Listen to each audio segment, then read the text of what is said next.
Assalamualaikum warahmatullahi wabarakatuh.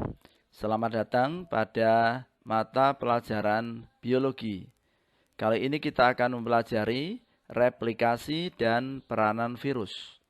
Materi ini ditujukan untuk kelas 10 MIPA semester 1 SMA Negeri 1 Pekalongan. Selamat belajar. Tujuan dari media pembelajaran ini adalah bahwa setelah mempelajari materi ini, peserta didik dapat 1. Menggambarkan replikasi virus, 2. Menjelaskan peranan virus.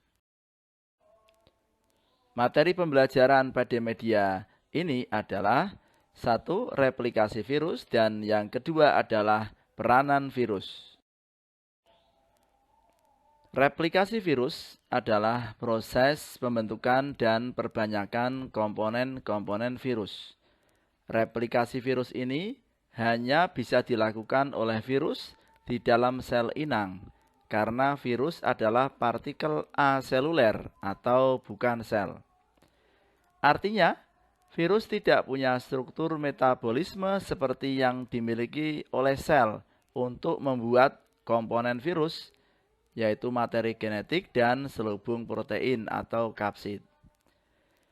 Sel inang atau hospes merupakan sel hidup yang ditumpangi virus. Sel inang dapat berupa organisme uniseluler atau bersel tunggal seperti bakteri dan protozoa, maupun multiseluler atau bersel banyak seperti jamur, tumbuhan, hewan, hingga manusia.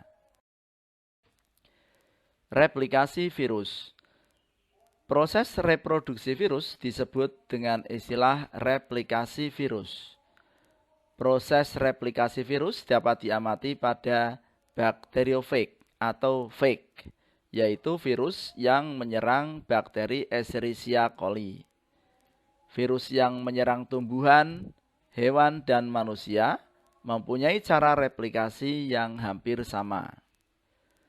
Virus melakukan replikasi dengan dua cara, yaitu 1. Daur litik, 2. Daur lisogenik. Marilah kita pelajari dulu replikasi virus pada daur litik.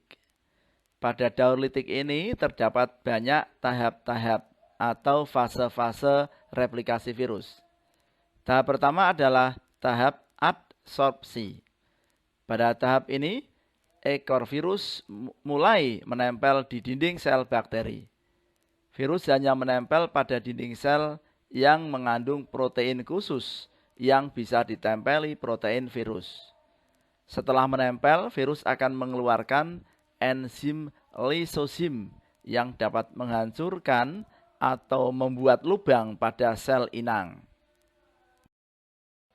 Tahap selanjutnya adalah tahap penetrasi atau injeksi. Pada tahap ini, RNA atau DNA virus masuk ke dalam sel inang melalui penambatan lempeng ujung, lalu berkontraksi dan penusukan.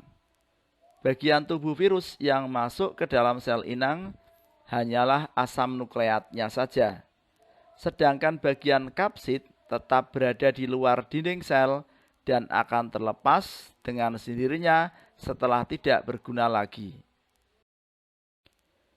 Tahap eklivase atau sintesis. Dalam proses ini atau dalam tahap ini terjadi penghancuran DNA sel inang sehingga membuat sintesis DNA bakteri berhenti bekerja. DNA bakteri akan digantikan asam nukleat dari virus. Hal ini menjadikan virus mampu mengendalikan secara utuh kehidupan dari sel bakteri. Tujuannya adalah untuk memproduksi atau mensintesis asam nukleat virus yang nantinya membentuk berbagai komponen virus seperti ekor dan kapsid. Tahap perakitan. Dalam tahap ini, komponen tubuh virus telah terbentuk, namun masih terpisah-pisah. Perakitan akan membentuk virus secara utuh. Selain itu, kapsid utuh yang terbentuk akan diisi oleh asam nukleat baru, sehingga proses reproduksi berhasil menciptakan virus baru. Tahap terakhir pada daur litik adalah tahap litik. Dalam tahap ini, enzim lisosim akan melubangi dinding sel inang dan membuat dinding sel pecah.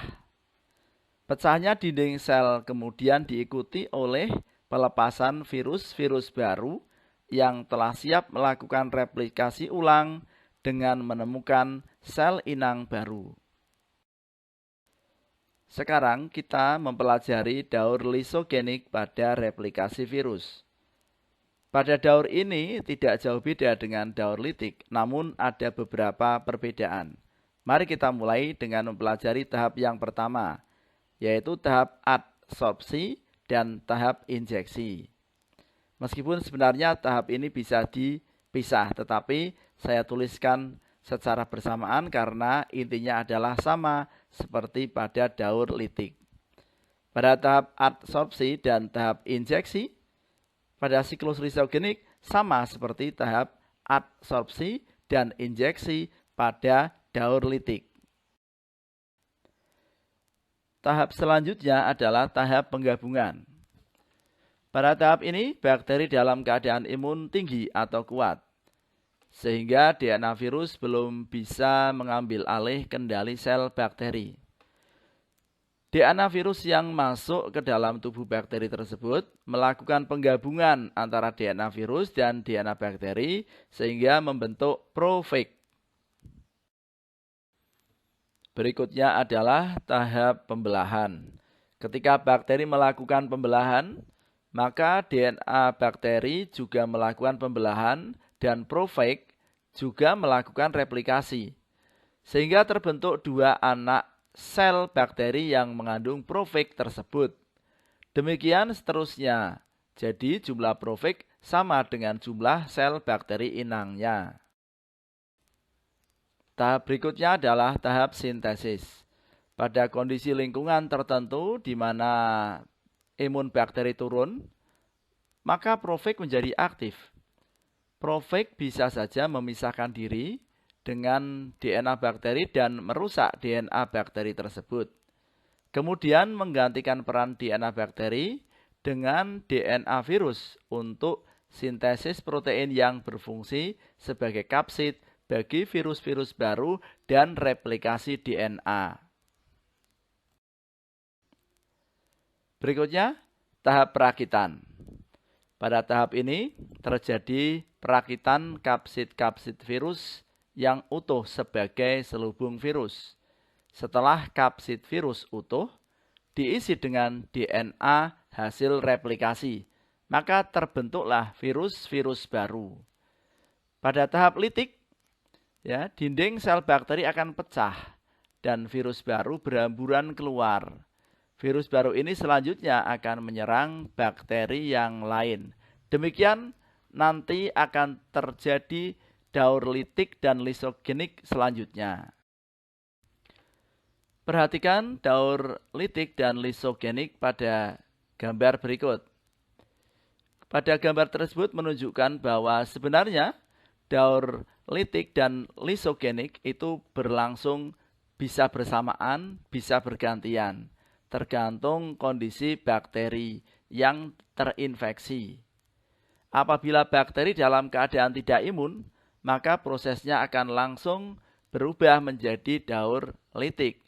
Sementara apabila bakteri dalam keadaan imun, maka prosesnya adalah daur lisogenik, karena pada saat itu virus tidak bisa langsung mengambil alih kendali sel bakteri. Tapi pada ujung-ujungnya tetap sama, yaitu litik. Peranan virus. Peranan virus dapat dikelompokkan menjadi dua macam, yaitu 1. Virus yang menguntungkan, 2. Virus yang merugikan. Untuk virus yang menguntungkan dapat menghasilkan 1. Interferon, 2. Profag, 3. Vaksin, dan 4. Peta kromosom.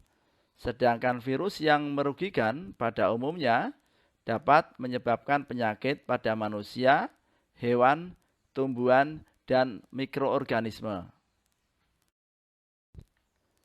Interferon. Interferon adalah hormon berbentuk sitokin berupa protein berjenis glikoprotein yang disekresi oleh sel vertebrata karena akibat rangsangan biologis seperti virus, bakteri, protozoa, mikoplasma, mitogen, dan senyawa lainnya. Fungsi interferon adalah untuk menghambat replikasi virus pada sel hospes. 2. Profek.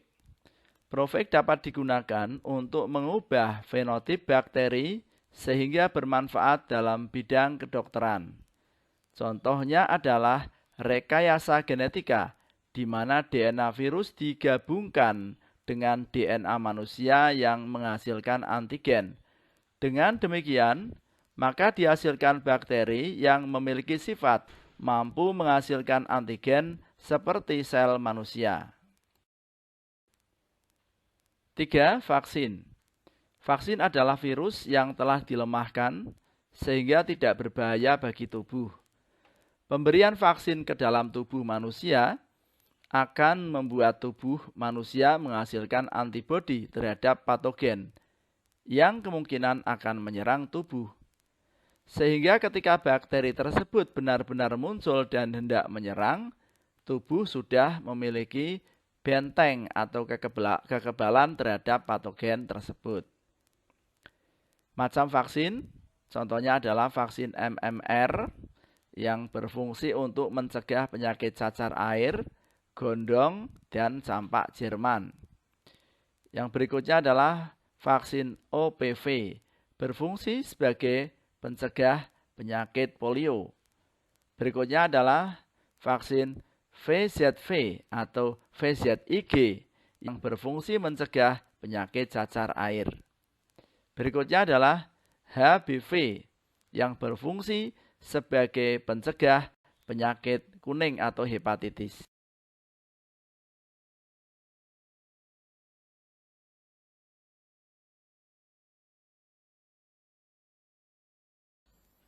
Empat, peta kromosom.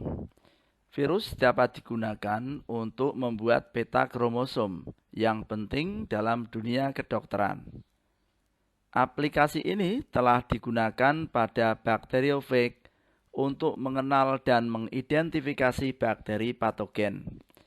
Ketahanan dan kerentanan terhadap serangan bakteriofag dapat digunakan untuk menentukan galur-galur bakteri dalam sistem klasifikasinya.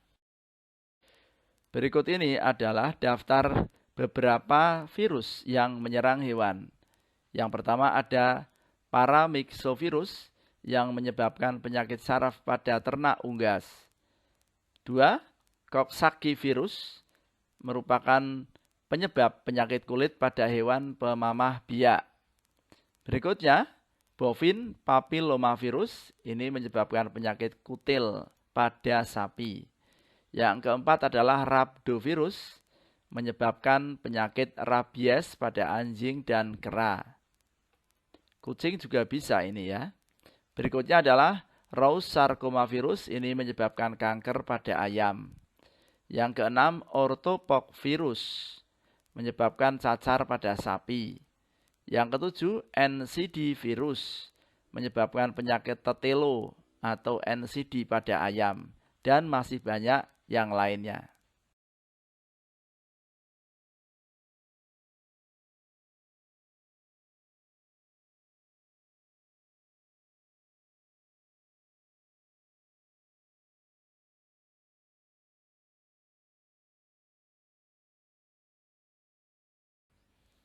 Berikut adalah daftar virus yang menyerang tanaman.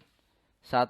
Virus tungro menyebabkan penyakit tungro pada tanaman padi yang ditandai dengan perubahan warna dan daun muda terpelintir. 2. Tobacco mosaic virus menyebabkan penyakit mosaik pada tembakau. 3. Turnip yellow mosaic virus menyebabkan penyakit daun menggulung pada kapas, lobak, dan tembakau. 4. Cucumber mosaic virus menyebabkan penyakit mosaik pada mentimun. 5.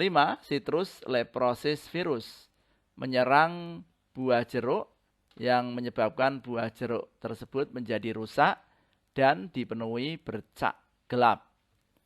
6. Citrus vine phloem degeneration merusak pembuluh phloem pada tumbuhan jeruk. 7. Sugarcane mosaic virus menyebabkan penyakit mosaik pada tanaman tebu dan jagung. 8. Bean mosaic virus menyebabkan penyakit mosaik pada buncis. 9. Wheat mosaic virus menyebabkan penyakit mosaik pada gandum.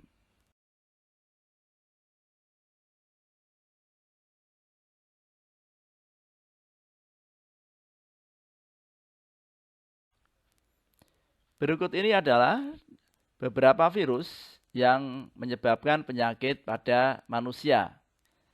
Yang pertama adalah orthomyxovirus. Ini adalah penyebab penyakit influenza yang menyerang saluran pernafasan. 2. Varicella zoster virus menyebabkan penyakit cacar air pada kulit manusia. Yang ketiga, picornavirus atau poliovirus menyebabkan penyakit polio yang menyerang saraf. 4. Mumps virus atau parotitis virus. Ini menyebabkan penyakit parotitis atau gondong menyerang kelenjar ludah. Yang kelima, herpes simplex virus. Ini menyebabkan penyakit herpes yang menyerang mulut, kulit, juga alat kelamin. Yang keenam adalah hepatitis virus, menyebabkan penyakit hepatitis atau sakit kuning menyerang hati. HIV, ini menyebabkan AIDS, menyerang sistem kekebalan tubuh atau limfosit T4. Yang kedelapan, Ebola virus, menyerang limfosit makrofag dan fibroblast. Yang kesembilan adalah rhabdovirus, ini dapat menyebabkan penyakit rabies yang menyerang sistem saraf. 10. Dengue virus, ini menyebabkan penyakit demam berdarah yang menyerang trombosit. 11. Coronavirus, ini menyebabkan penyakit corona yang menyerang sistem pernapasan. Dan masih banyak yang lainnya.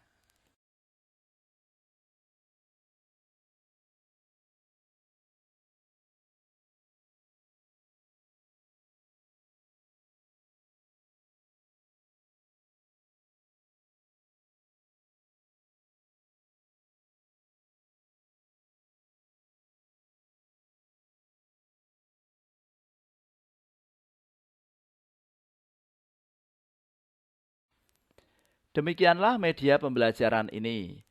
Semoga media pembelajaran yang sederhana ini bisa membantu peserta didik untuk memahami replikasi dan peranan virus. Sampai jumpa lagi pada media pembelajaran berikutnya. Selamat belajar.